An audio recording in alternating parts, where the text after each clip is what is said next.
Oke, assalamualaikum warahmatullahi wabarakatuh. Selamat berjumpa dengan my channel Saiful Hadi. Jadi kita ngebahas masalah packing ronggeng ya. Baik, jangan lupa di subscribe, nyalakan loncengnya supaya tidak ketinggalan update terbaru masalah hasil laut.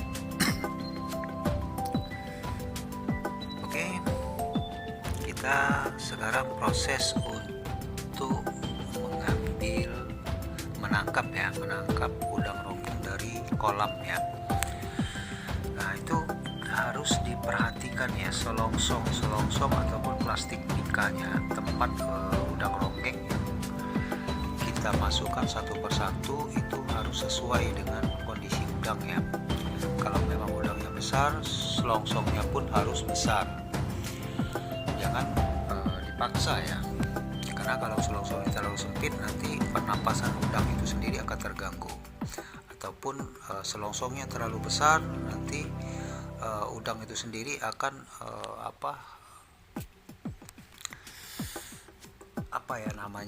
meringkel ya. Meringkel itu bahasa apa ya, meringkel itu pokoknya harus dimaksimalkan ya, disesuaikan dengan udangnya itu sendiri. Kalau besar ya besar tempatnya, kalau kecil ya kecil gitu. Jangan terlalu besar ataupun jangan terlalu kecil, jadi diusahakan untuk pas ya.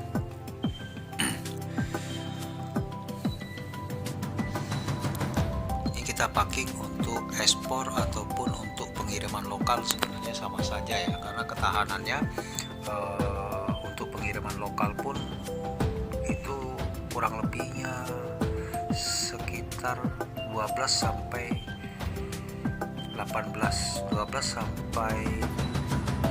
jam ya baru sampai proses bongkar di gudang gitu ya, sama seperti kita ekspor juga. Nah, ini kita sudah selesai kita proses untuk penyusunan di box styrofoam ya, styrofoamnya.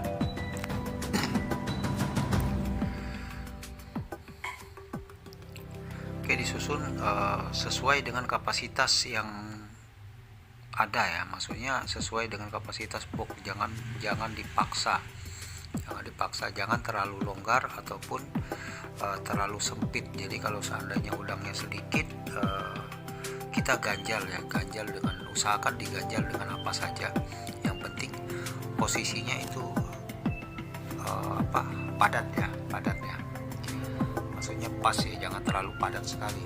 Kadang-kadang ada beberapa yang suka dipaksa berdempet-dempet sekali, jadi udangnya itu tidak bisa bergerak. Nah, ini posisinya seperti ini. Ini kan posisinya pas itu ya, dengan kapasitas box, berdirinya pun rapi, dan itu di boxnya itu kita ganjal kurang lebihnya sekitar 2 cm ya. Untuk apa? Untuk antara tutup dengan box itu ada jarak minimal 2 jari ya, 2 jari ataupun 2 sentian ataupun 1 inci ya, dan kurang lebih ya 2 jari ya, 2 jari, supaya sirkulasi udaranya lancar. Nah, itu tutup boxnya juga kita lubangin. Ini kan lubangnya seperti itu, contohnya seperti ini ya. Itu untuk lubang-lubang tutup ya, untuk lubang tutup, dan nanti lubang sampingnya juga pun sama ya. Semakin banyak lubang-lubang untuk sirkulasi udara itu semakin baik ya, karena sirkulasi udara itu sangat penting sekali untuk menjaga kestabilan oksigennya.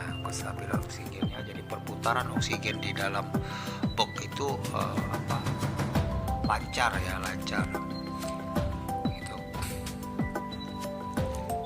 Nah, itu ke lubang-lubang sampingnya juga, bawah juga dilubangin ya, supaya airnya tidak mengembang. Nah, sebelum kita melakukan penutupan itu kita kasih lakban dulu di bawah itu untuk menyangga tutup tadi ya. Seandainya tutupnya esnya tidak jatuh ke dalam ya, tidak jatuh ke dalam. Kemudian kita lakban untuk tempat ya, untuk tempat kita naruh es di atas lakban. Jadi esnya itu tidak langsung di atas tutup, tapi di atas lakban.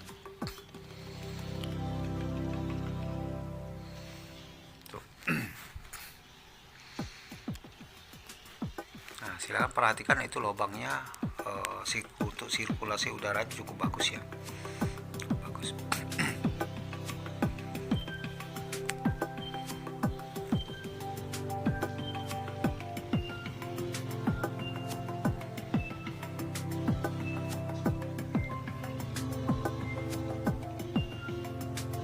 Nah, ini untuk tempat es ya, untuk tempat es di atas. Kita pakai S3 ya, kapasitas esnya itu kurang lebih sekitar 1000 gram ya, 1000 gram ya, kurang lebih 1000 gram, 1000 mili, maksudnya 1000 mili ya. Kalau kita bikin es biasa, bikin es bungkus itu kapasitasnya 1000 mili ya. Kalau kita pakai botol aqua yang 600 mili itu bisa digunakan pakai 4 ya esnya.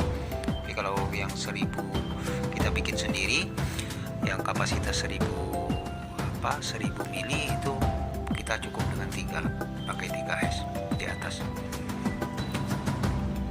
Karena gini kita ekspor, kita pakai es jelly ya, pakai es jelly, es khusus.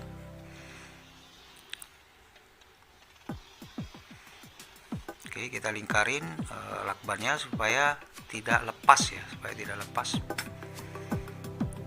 Nah, ini kan lubangnya. Oke, perhatikan. Itu untuk sirkulasi udaranya, Jadi dari atas, dari tutup tadi esnya itu hawanya dinginnya masuk ke dalam, nanti keluar dari lubang-lubang di samping, lalu kembali lagi seperti itu ya. Jadi ada perputaran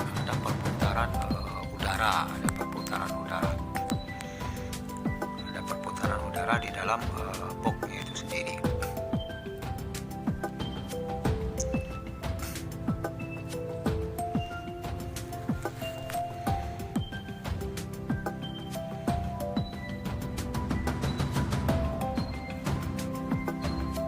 Oke, sekarang kita masukkan ke dalam plastik ya.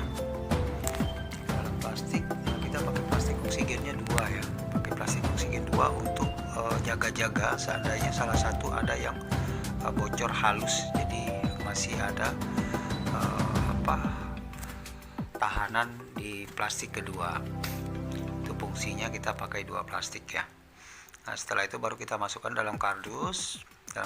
Kardusnya biasanya kita pergunakan itu Sampurna kretek ya, kardus Sampurna kretek. Setelah itu kita rapikan tutupnya, ya sampai benar-benar rapi. Jadi kita sebelah dulu ya, sebelah dulu, karena di tengah-tengahnya itu ada lubang untuk plastik. Nanti kita untuk mengisi oksigen ya,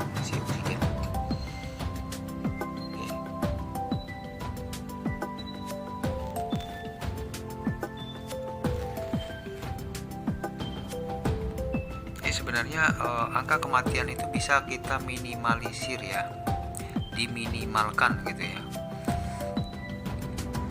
tergantung dari cara kita packing. Jadi packingnya itu kita harus pilih udang yang benar-benar sehat untuk di packing ya. Jangan udang udah ketahuan lemas tapi kita paksa packing, nah maka itu akan mati di jalan ya. Tapi kalau udangnya sehat ya, kita hanya bisa berusaha semaksimal mungkin ya. Semua cara udah kita lakukan, ikutin standarnya, maka barulah kita pasrah kepada Yang Maha Kuasa. Karena semua barang hidup itu istilahnya tergantung daripada Yang Maha Kuasa. Yang mematikan itu kan Yang Maha Kuasa, barang yang bernyawa. Tapi minimal kita sebagai manusia, kita sudah pelajari semua caranya dan kita sudah ikutin standarnya ya. Maka selama ini pengalaman saya angka kematiannya itu normal ya. Kalau dalam satu box mati 4 sampai 3 sampai 5 ekor itu hal yang wajar. Oke, kita rapikan dulu.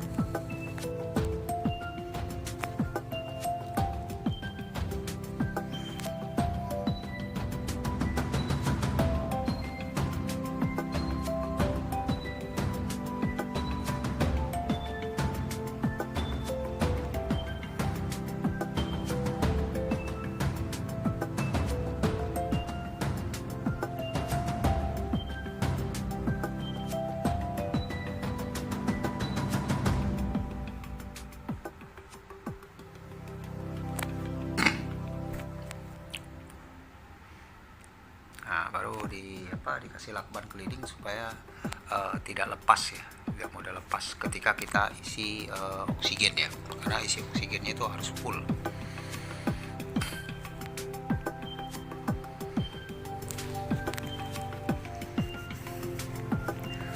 Oke, sekarang kita proses pengisian oksigen ya, pengisian oksigen. Nah, kita mengisi oksigen, kita masukkan selang ke dalam box ya, ke dalam plastik kita masukkan, lalu kita isi anginnya, angin oksigen kita isi, tapi jangan langsung dimatikan ya, maksudnya langsung diisi nanti baru kita buang ya. Untuk pertama kali kita isi, lalu kita buang dan kita tekan-tekan untuk membuang hawa yang di dalam, dan juga untuk merapikan plastik yang di dalam itu tadi. Oke, sekarang kita isi. Nah, itu kan dibuang ya, buang. Nah, baru kita tekan-tekan supaya hawanya keluar.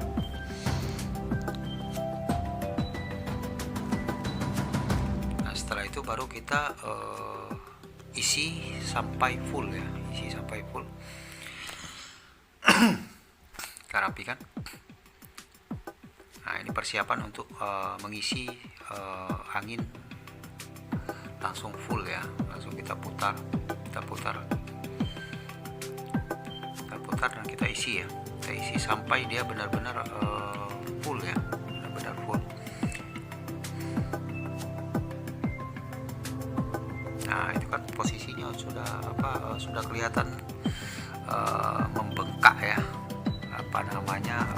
kardusnya ya,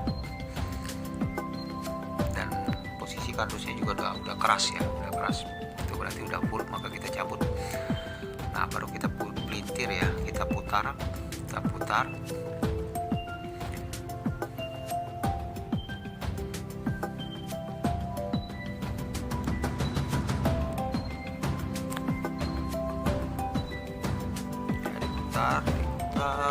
sampai benar-benar rapat ya, benar-benar rapat.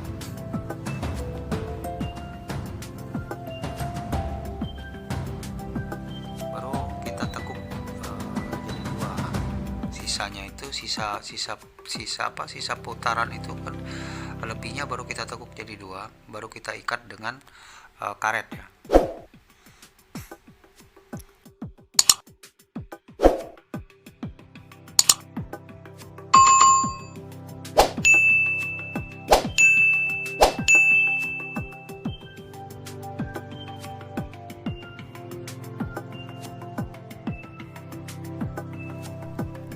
Oke guys, itulah proses akhir daripada pemakingan udang ronggeng ya, baik untuk ekspor maupun untuk pengiriman lokal. Sebenarnya sama saja, karena pengiriman lokal pun itu membutuhkan waktu 12 sampai dengan 16 jam ya baru dibongkar, sedangkan kita ekspor itu membutuhkan waktu 18 sampai 22 jam baru dibongkar di negara tujuan ekspornya.